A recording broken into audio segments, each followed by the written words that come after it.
नमस्कार. I am Professor P.B. Gole, MEPs KTHM College, Nasik, Department of Commerce, SY BCom, Semester 4, Corporate Accounting 2nd, Absorption of Company, Practical Problem number 1st. Nucleum Limited sells its business to Birla Global Limited as on 31st March 2021, on which dates its balance sheet as follows. Balance sheet of Nucleum Limited as on 31st March 2021. Assets rupees 40 lakhs, liability rupees 40 lakhs. You are required to prepare particular account and acquisition journal entries in the books of Birla Global account. Statement of PC. Net asset taken over. In this problem, Birla Global Limited agreed to take over the assets exclusive of cash and goodwill at 10% less than book value to pay rupees 75,000 for goodwill and to take over on the debenture. या प्रॉब्लेममध्ये Birla global limited जे आहे यांनी न्यूक्लियम लिमिटेडला absorb केलेलं असून न्यूक्लियम limited ही cells company तर Birla global limited ही purchase company आहे. ज्या नेट्स असेट घेतलेल्या आहेत त्या 10% व्हॅल्यू रिड्यूस करून घ्यायच्या आहे.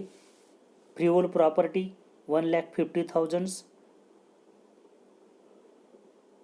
Plant and tools 83,000, stock 35,000, bills receivable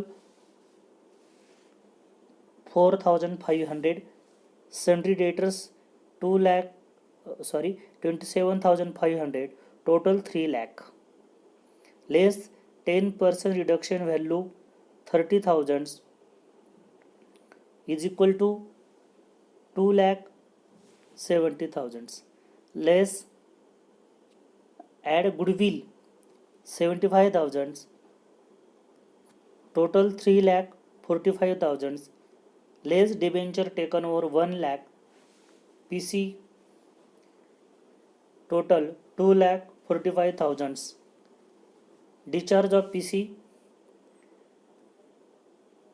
The purchase consideration was to discharge by allotment to Nucleum Limited 1,500 shares of rupees 100 each at premium of rupees 10 per share and balance in cash. Allotment साठी 1,500 equity shares of rupees 100 each at rupees 110 per share is equal to 1,65,000. Balance in cash 80,000. Problem सोडवत असताना सर्वप्रथम realisation account prepare करायचं असतं. यामध्ये ज्या step आहे त्या स्टेपनी आपण प्रॉब्लेम सॉल्व करणार आहोत. रिलायझेशन अकाउंटच्या डेबिट बाजूला ट्रायल बॅलन्सच्या सर्व असेट ट्रान्सफर करायचे असतात, म्हणून to sundry asset account goodwill 50,000, freehold property 1,50,000, plant and tools 83,000, stock 35,000, bill receivable 4,500, sundry debtors 27,500. त्यानंतर जी कॅश जी आहे ही कॅश अकाउंटला आपण ट्रान्सफर करतो, कारण की प्रॉब्लेममध्ये exclusive of cash and goodwill असे टेकन ओव्हर करताना म्हटलेलं आहे. त्यामुळे कॅश अकाउंटच्या डेबिट बाजूला टू बॅलन्स ब्रॉट डाऊन 50,000 आपल्याला या ठिकाणी घेतलेला दिसून येतो किंवा आपण घेतलेला आहे. त्यानंतर लायबिलिटी बाजू जी आहे, लायबिलिटी बाजू ट्रान्सफर करायचे रिलायझेशन अकाउंटच्या क्रेडिट बाजूला. यामध्ये ओनली डिबेंचर होल्डर जे आहे हे टेकन ओव्हर केलेलं आहे, म्हणून रिलायझेशन अकाउंटच्या क्रेडिट बाजूला by sundry liabilities debenture 1 lakh. त्यानंतर इक्विटी शेअर होल्डर आहे, रिझर्व्ह फंड आहे, प्रॉफिट लॉस अकाउंट आहे. याचा संबंध इक्विटी शेअरहोल्डर अकाउंटला असल्यामुळे इक्विटी शेअरहोल्डर अकाउंटच्या क्रेडिट बाजूला by equity share capital 2 lakh, by reserve fund 50,000, by profit and loss 2 lakh. त्यानंतर सन्ड्री क्रेडिटर्स अकाउंट आपण ओपन केलेलं आहे, म्हणून सन्ड्री क्रेडिटर्स अकाउंटच्या क्रेडिट बाजूला बाय बॅलन्स ब्रॉट डाऊन 3,000. जे रिलायझेशन अकाउंट आहे, या रिलायझेशन अकाउंटची जी काही पोस्टिंग असते असेट अँड लायबिलिटी ट्रान्सफर करायची ती संपलेली आहे. स्टेप क्रमांक फर्स्ट आपण क्लिअर केलेली आहे.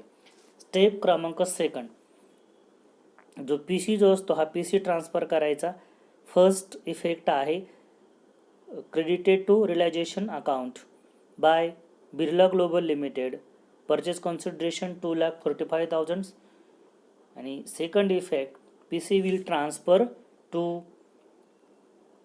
Old company means Birla global limited accounts debit side to realisation 2,45,000. Discharge of PC, credit साईटला PC डिस्चार्ज केलेला आहे by equity share in Birla global limited 1,65,000, by cash 80,000. त्यानंतर हे अकाउंट जे आहे हे टॅली लगेच करायचं. 2,45,000 टॅली होत आहे. PC इक्विटी शेअर्स आणि कॅशने दिलेला आहे, म्हणून इक्विटी शेअर होल्डर अकाउंटच्या डेबिट बाजूला to equity share holder in Birla global limited 1,65,000. त्यानंतर कॅश अकाउंटला देखील PC आपण डिस्चार्ज ऑफ PC ट्रान्सफर केलेला आहे, म्हणून टू कॅश अकाउंटला टू बिर्ला ग्लोबल लिमिटेड 80,000 आपल्याला व्हॅल्यू दिसून येते. सेकंड जी स्टेप जी आहे डिस्चार्ज ऑफ PC ही आपली संपलेली आहे.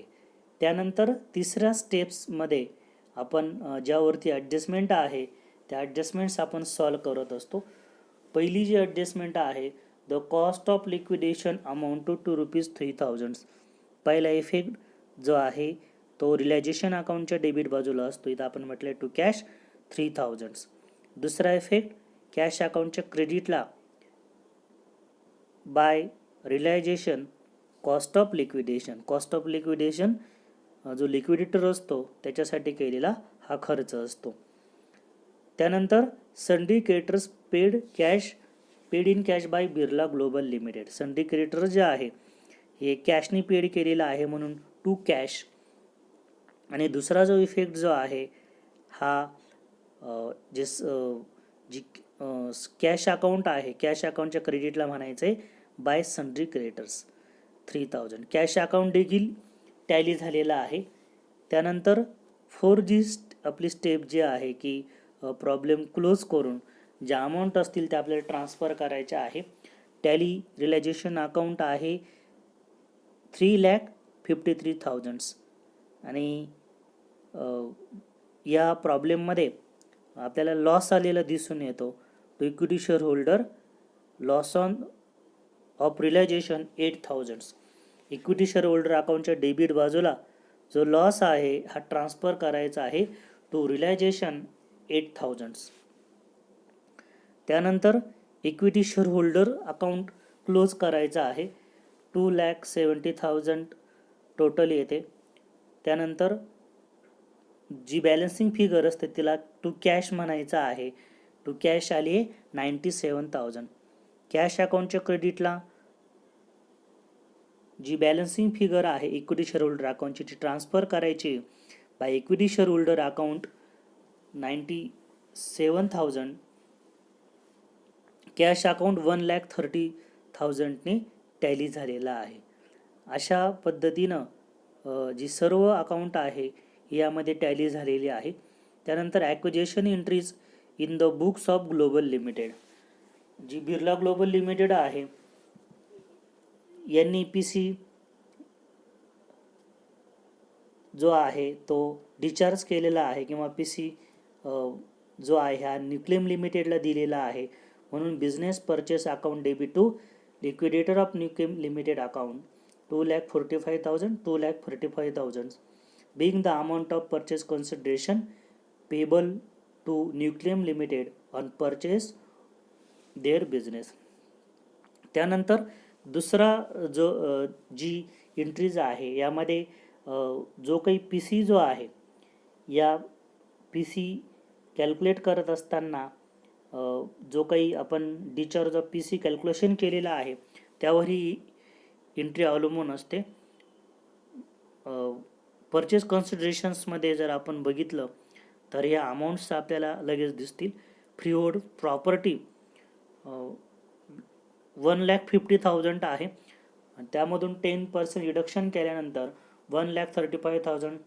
प्लांट अँड टूल्स 83,000, 10% रिडक्शन केल्यानंतर 74,700. स्टॉक 35,000 आहे, 10% रिडक्शन 31,500. बिल रिसेबल 4,500, 10% डेप्रिशिएशन केल्यानंतर 4,050. Sundry debtors account 24,750. Goodwill 75,000. Purchase कन्सिडरेशनच्या नेट असेट टेकन ओव्हर बाजूला ज्या सगळ्या असेट्स आपण घेतलेल्या आहे त्या या ठिकाणी घ्यायच्या. त्यानंतर टू बिझनेस परचेस अकाउंट, आपला पी सी जो आहे तो आलेला आहे 2,45,000 आणि टू डिबेंचर अकाउंट 1,00,000. अशा प्रकारे ही सेकंड एंट्री असते. being the entry for taking over the assets and liability at the agreed value and the purchase consideration payable thereon. त्यानंतर third adjustment, liquidator of Nucleum limited account debit third entry, liquidators of Nucleum limited account debit 2,45,000 आणि यामध्ये P C ज्या पद्धतीनं आपण discharge केला होता ते या ठिकाणी घ्यायचं आहे. टू इक्विटी शेअर कॅपिटल 1,65,000 आपण घेतलं होतं पण त्याच्यामध्ये प्रीमियम होता ₹10 म्हणून to equity share capital 1,50,000. To share premium 15,000. To cash 18,000. Being the entry for discharge of P C consideration by issue of 1,500 fully paid equity shares of ₹100 each at a premium of ₹10 per share and balance payment in cash to the liquidators of Nucleum limited. अशा पद्धतीनं हा problem आपल्याला solve करायचा असतो. एकदा lecture क्रमांक 5 सर्वांनी व्यवस्थित ऐकलं तर प्रॉब्लेम सॉल्व करायला अतिशय सोपं जाईल. थँक्यू.